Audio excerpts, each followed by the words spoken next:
My God, I hate drugs.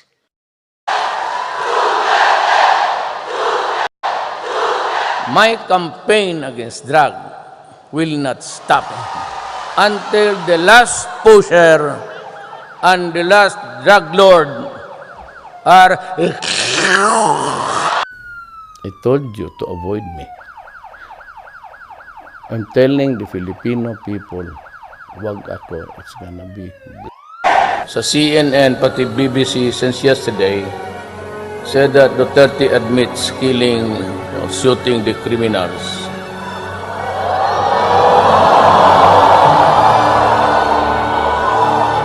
Hindi sila nagkamali.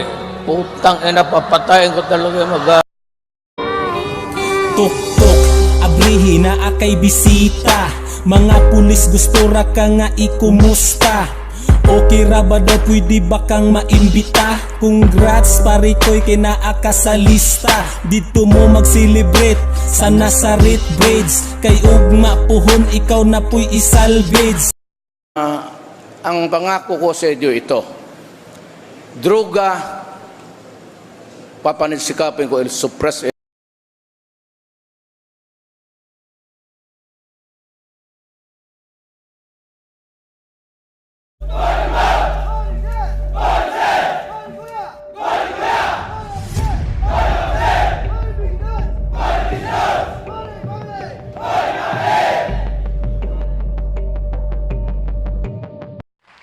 Yung mga tao na tumago at naghintay ng opportunity for a rehab or something good along the way, baka may makukuha sila, yun yung dadating dito. Those who choose to fight it out, made a stand, they are there in the memorials and cemetery. I am sorry for them. Let me warn you. Drugs is a very virulent agent in any society. The campaign against drug will continue to the last day of my term.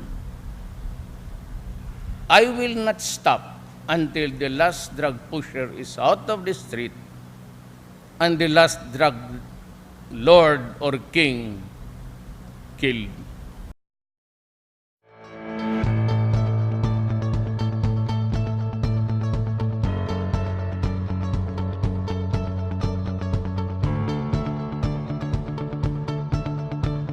To borrow the language of F. Jose, we have become our own worst enemies, and we must have the courage and the will to change ourselves.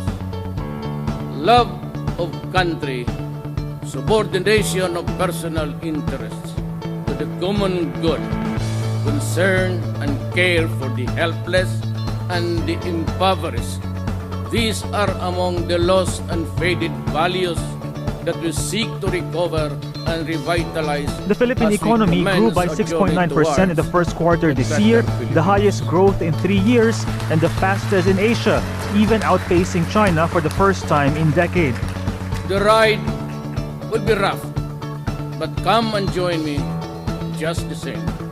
Together, shoulder to shoulder, let us take the first wobbly steps in this quest. There are two quotations from revered figures that shall serve as the foundation upon which this administration shall be built. The test of government is not whether we add more to the abundance of those who have much. It is whether we provide for those who have little, says Roosevelt. And from Lincoln, I draw this inspiration. You cannot strengthen the weak by weakening the strong. You cannot help the poor by discouraging the rich. You cannot help the wage earner by pulling down the wage payer. You cannot further brotherhood by inciting class hatred among men.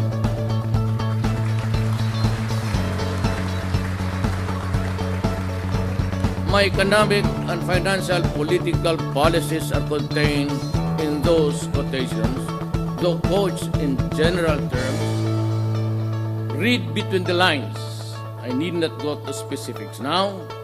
They shall be supplied to you in due time.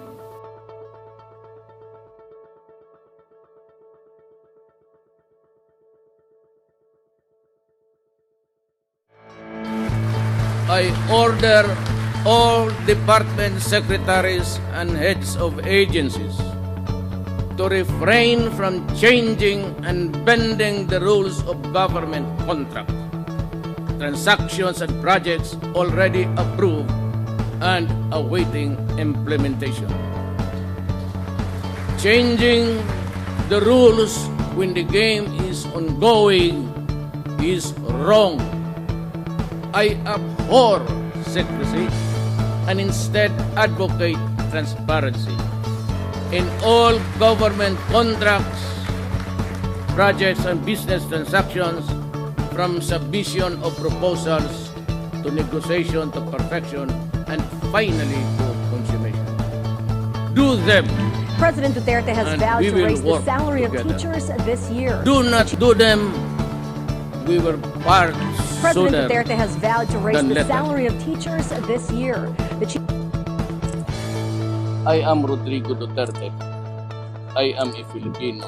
I love my country. It is the land of my birth. It is the home. Is it going to be another 6 years of crime, drugs, and continuing poverty and corruption? Or do we once and for all fix our country so our coming generations will have a future? The clock is ticking. The transformation must begin now. It is time to decide if you and I will make the sacrifice needed and transform ourselves so we will be worthy of our country. Sama-sama na nating ayusin ang ating bayan. I am being given a chance by God to participate in the presidential challenge, which I first hesitated to accept but have fully embraced. The transformation must start with me. From a local leader, I have to become a national leader worthy of your respect and trust. I also have to become a leader that the world will respect, as our country is a member of the community of nations. And even if we do change our country, we still need to coexist with other nations to sustain growth. I have laid down my program of government. First, less crime, a drug-free society where citizens police themselves. Second, reducing the cost of food up to 50% by getting rid of unscrupulous middlemen and 5-6 loan sharks, and mastering government resources to build infrastructures for the delivery of food to lessen spoilage. Third, creating jobs here by industrializing, building our steel industry to spawn factories and create jobs, establishing a business island where multinationals can create their own business haven, govern themselves, and build to fit their needs. If we can lease our lands for military bases, why not lease an island doing nothing?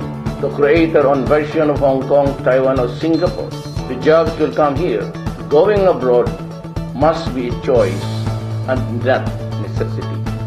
Fourth, education. We will build adequate classrooms and raise the salary of teachers and double the shifts of our own classes, even teaching with the use of large-screen TVs. Government media and our school must teach values of honesty, hard work, respect for the law, and above all, dignity and pride as Filipinos. For it is only with spiritual growth that we can sustain material growth. I have done many of these in Davao, even with existing limitations of our government structures. With your help, we can do it nationwide. The drug lords will try to kill me. The crooked rich businessmen and corrupt elements will spend big money to prevent me from changing the order of things. Our country needs an overhaul. Sama-sama natin linisin at ayusin ang ating mahal na bayan. Hindi ko sila atrasan, lalo na kung nasa likod ko kayo. Milos na kayo. Na ako. And I've learned so much reason, but I will not dwell into so much about the the niceties of life. If it is the interest of the nation, I will do it. I will stop corruption, walang droga, kung maaari lang maubos ko. Pati tao, okay lang sa akin, sabay na sa droga. Criminality, gano'n rin. I will be harsh. And I pray to God na hindi ako sinasabing bumoto kayo sa akin. I pray to God that the nation will be enlightened by His grace and you can choose the leader. One class. I serve everyone, but not only one. My job is to bring peace. But hand in hand, I must also bring order in my country.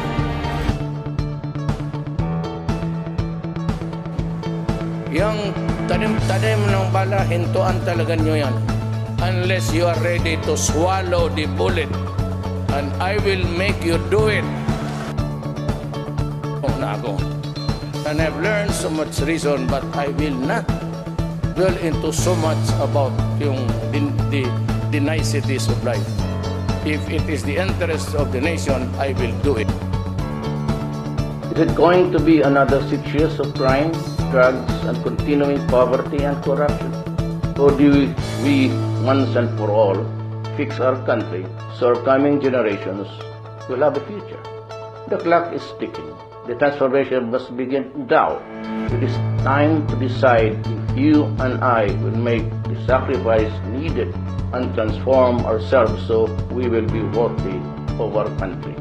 Sama-sama na nating ayusin ang ating bayan.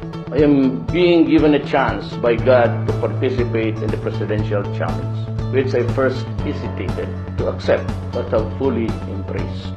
The transformation must start with me.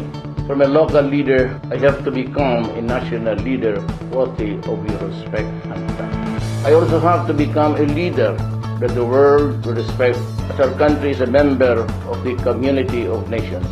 And even if we do change our country, we still need to coexist with other nations to sustain